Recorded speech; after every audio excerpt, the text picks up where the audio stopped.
Do not go to popular spots on cruise days. What I mean by that, let's say you're in Jamaica or the Bahamas, and it is a cruise day, meaning a day when cruise ships are coming into the ports. There's going to be thousands of extra people in the city. It's going to get packed. And the locals know it. They're going to be out there hustling and overcharging. Yeah, taxi fare is going up. Food price going up. You look at me, the price is going up. Yeah, because those cruise ships is in the ports. And they know people spending up that money. What? That money. Huh? That money.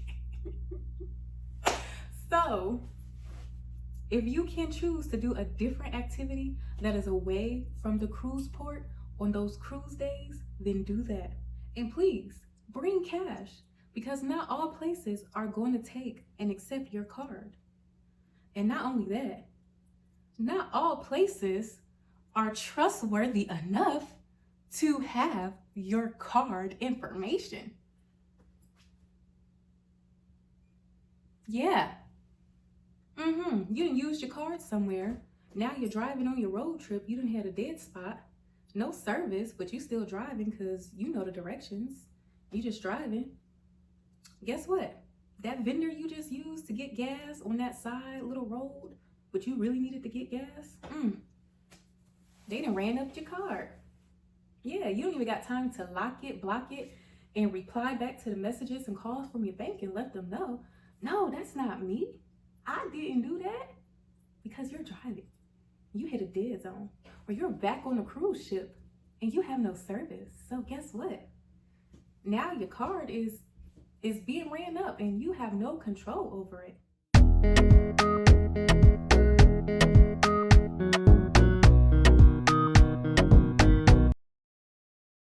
Hey Glam Crew, it is your girl, Nikki, the Glam Teacher, and today I have a quick video about 5 things you should not do on your next vacation.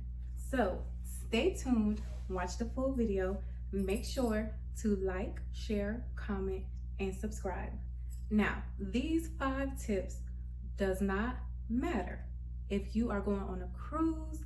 It does not matter if you're going on a 3-hour road trip.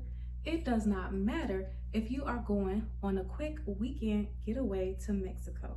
Here are 5 tips that you should follow for your next vacation. Now, number 1, it should be pretty common, but common sense nowadays is not that common. So, do not post your whereabouts in real time. Don't post where you are, what you're doing on social media in real time. You never know who's watching, what they're up to, and you just want to protect yourself and your family. There are too many real life examples with celebrities and non-celebrity people where they have gotten hurt, lost their lives, their homes have been robbed, things of that sort. Another reason, you folks that have 9-to-5 jobs, regular little jobs, you call in sick. I'm sick today, I cannot come in. And then you get on the flight, you go on over to Mexico, and you get on Instagram Live. Look at me, out in Mexico, doing it big. Guess what? Your coworker that you thought was your friend, they reporting your ass to HR. And when you come back, you think you slick. You don't have no job. No job means no more vacations. You're gonna be sitting down somewhere. So be mindful about what you're posting online, where you're posting online, and even before you go on your trip, be careful in those Facebook groups, be careful just anywhere online, even telling your friends and your family, because sometimes friends and family, they don't wish you the well, they don't wish you the best. Some of them could be plotting on you. They think you got the best, grandest life, because you're going on a little weekend trip that you have worked overtime for. You have done Instacart, Uber. You done all of this work to go on this vacation. And they don't want to see you happy. So guess what? They're going to rob you while you're gone. If they get a copy of your itinerary with your booking number, they can call and cancel it. Hey, I'm so-and-so, and this is my booking number. I want to cancel it. Yeah, I've seen that happen. So be careful posting and showing your excitement for your upcoming vacations, because everybody's not happy for you. Everybody doesn't wish you well. And I hate to be that negative person and think like that, but it happens. And I don't want to see you put in all of that work and then it happens to you. So be mindful posting online your whereabouts. Be very, very, very broad and ambiguous about where you're going, what you're doing, the dates, and it ain't nobody business. You ain't got to say nothing. I tell y'all about it 3 months later. That's when I let y'all know I'm on a trip. 3 months later, all right? Because y'all ain't paying for it anyways. Do y'all understand? All right, Glam Crew? So let's head on to number 2. Number 2 is to avoid going on vacation during holiday season or on a holiday. Now that can be, if you're in the US, don't go on a big major US holiday. Or if you are going to a country, you need to do your research and see if it is perhaps a holiday there. Because while you think you're gonna be out and about having fun, guess what? Everything may be closed early, or the rates are gonna be a lot higher because they could be at home celebrating with their family, but instead they're working. So best believe they're gonna charge you double the price. When you're in America working overtime on the 4th of July, don't you expect to be paid double time and a half, overtime pay? Yeah, unless you got it like that, by all means, travel on the holiday. But I am a budget traveler, and that is how I travel often on a budget. I avoid holidays. I don't do it. Flights are usually higher. Airbnbs are higher. Bus tickets, trains, they are higher. Excursions and activities is higher. Restaurants know that it is a holiday. It's higher. I don't got money for that. So I will see y'all on a non-holiday. Little tip, hint, hint, trick. Where we at? Number 3. Do not skip out on researching travel requirements, travel documents for the country or place that you are visiting. Okay, that is very important. Laws are changing. I know in May of this year, 2025, you will need real ID to get on any commercial flight in the US. And that's just to go on a quick little flight to Miami, New York, Atlanta, Houston, LA. You need a real ID. If you are unsure what that is, after this video, because I need you to watch this full video, all right? After this video, go Google what a real ID is and go handle that. If you have a passport, then you are already okay, because a passport trumps that. And what I mean by that, a passport is more superior. It's the King Kong, the Don Dada.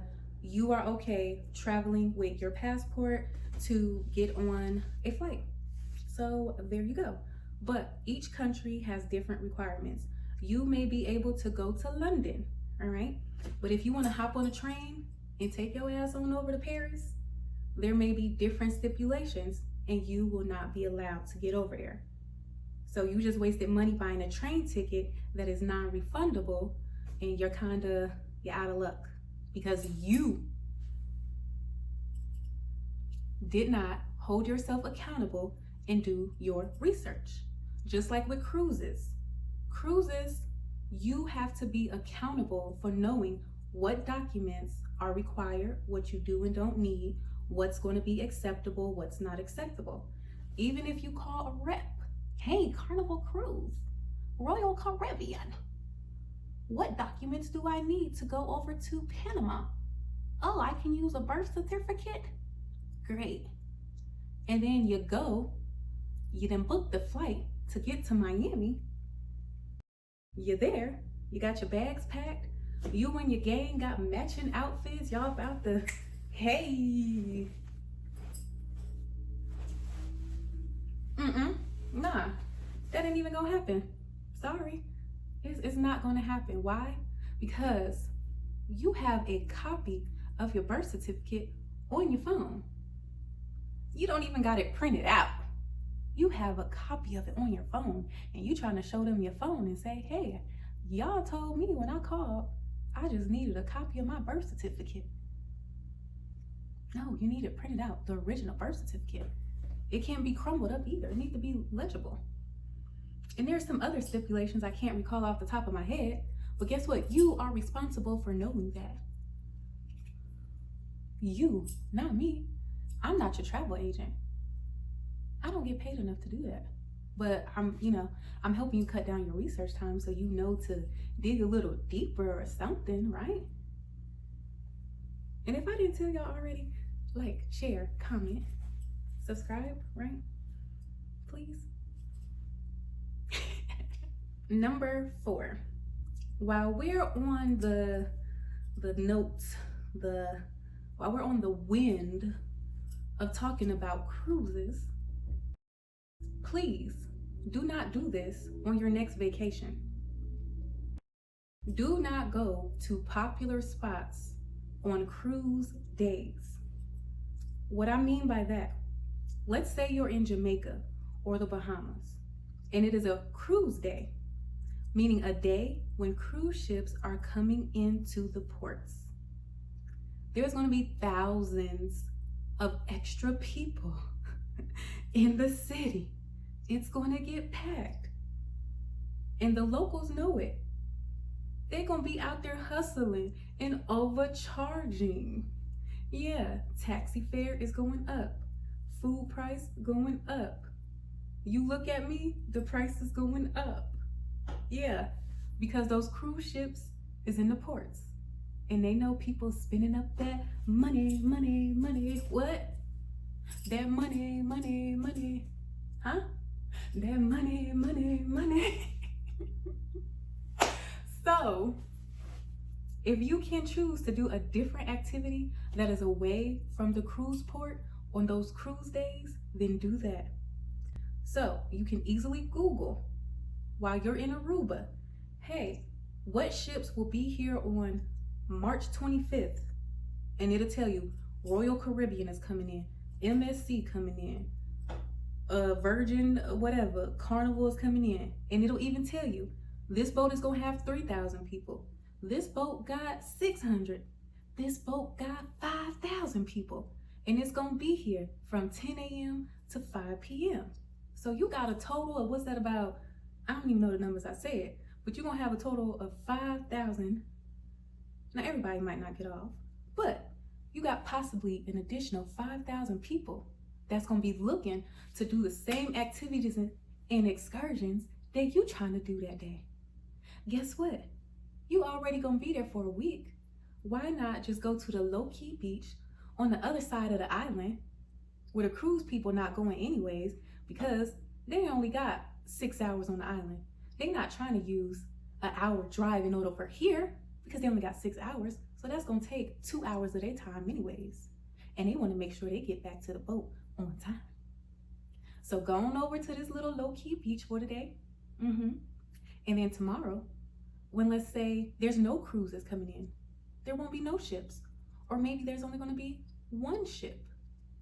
So tomorrow, you do that excursion that's really popular. Yeah, that'll be real smart. You get what I'm saying here? So make sure you don't go to those popular destinations on cruise days. Especially if you want to save time and if you want to save money. All right, let's head to number 5. The last big tip. Well, that's 10, right? Yeah, that was 10. Okay, Number 5, our 5th tip to avoid on your next vacation, whether you're cruising, whether it's a weekend getaway, a road trip, avoid taking large bills. Avoid taking large bills. And please bring cash, because not all places are going to take and accept your card. And not only that, not all places are trustworthy enough to have your card information. Yeah. You didn't use your card somewhere. Now you're driving on your road trip. You done had a dead spot. No service, but you still driving because you know the directions. You just driving. Guess what? That vendor you just used to get gas on that side little road, but you really needed to get gas, they done ran up your card. Yeah, you don't even got time to lock it, block it, and reply back to the messages and calls from your bank and let them know, no, that's not me. I didn't do that. Because you're driving. You hit a dead zone, or you're back on a cruise ship and you have no service. So guess what? Now your card is being ran up and you have no control over it. So just be a little bit more mindful when you are traveling. Now, when I say get smaller bills, nothing bigger than a 20. And make sure you check your bills and make sure they are not ripped, because a lot of places out of the country will not accept US dollars if they are ripped. It makes it invalid. They won't take it. They're gonna be like, no, I can't use this, and you got something else? Yeah, I've had people in other countries really turn down my money, and I'm giving it to them as a tip, and they turn it down and be like, give me something else. And I'm like, you better take this $10. And they looking like it's ripped. No one's going to accept this money. Like, I can't do nothing with it. And they look at me like I'm crazy. So if you want to avoid the little bit of embarrassment that I had, make sure your money is not ripped. That is an important tip when you go out the country and you got cash, or even some places in the US, they don't want to take money that got tape on it, that's ripped up. That's just how it is. It's gonna be like they got some money from you that it's like they're giving you a free service, and no one wants to give anybody anything for free, especially when they have done a service. So those are my 5 tips to avoid on your next vacation. Let me know down in the comments any other tips that you may have that could be useful for other travelers. Make sure you like, comment, share this video. Yes, you. And subscribe. Thank you for watching. Bye.